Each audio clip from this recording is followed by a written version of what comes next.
Hello there, I'm Alex Clear and I'm here at Health Ingredients Europe 2018. I'm joined by Stephen Gregory, who is the Head of R&D for Fonterra NZMP Medical Nutrition. Stephen, thank you very much indeed for joining me. It's my pleasure, yeah. Can you tell us, obviously we spoke last year about the growing business of medical nutrition for NZMP. Can you tell us how far you've come in the past 12 months? Sure, yeah. So last year when we talked, we just set up our new strategic business unit for medical nutrition.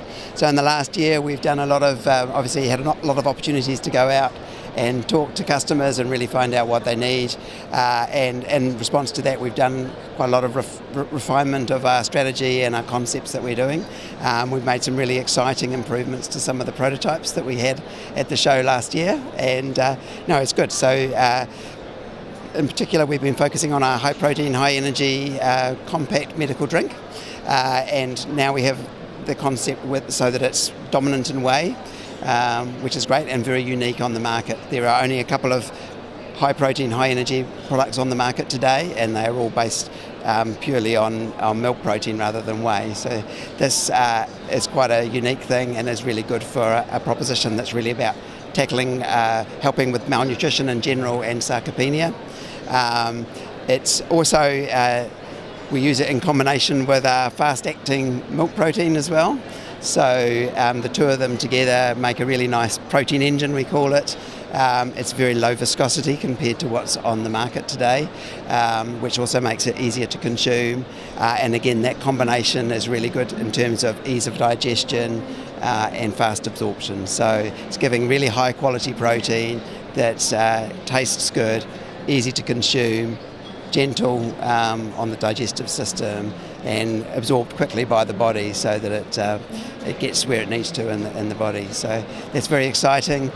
We've also been doing further developing work on protein fortified foods.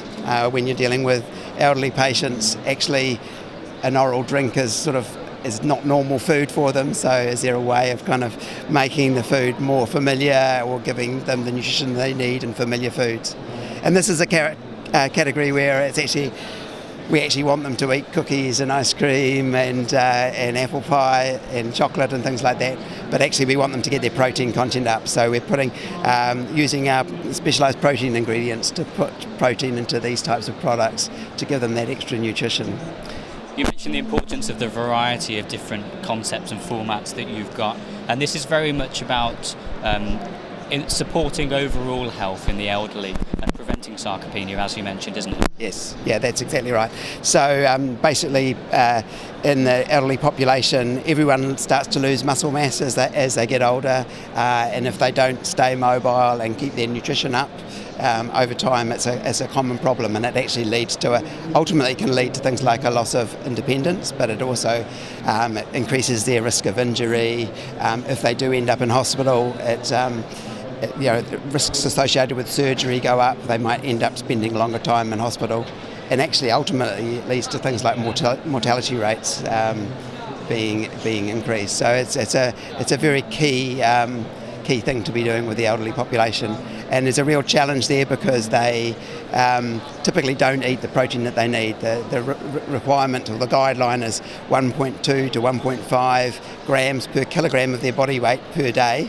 And actually typically most elderly people would be lucky if they eat half of that. So in that kind of scenario, whatever way you can kind of get them to take on board the nutrition that they need, but also that protein is a really important thing.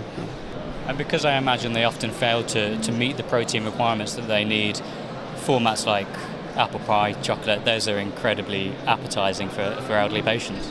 Absolutely, yeah, exactly. You want to give them something. There's always a strategy of food first, so you can get them to get their requirements by eating normal food, that's great.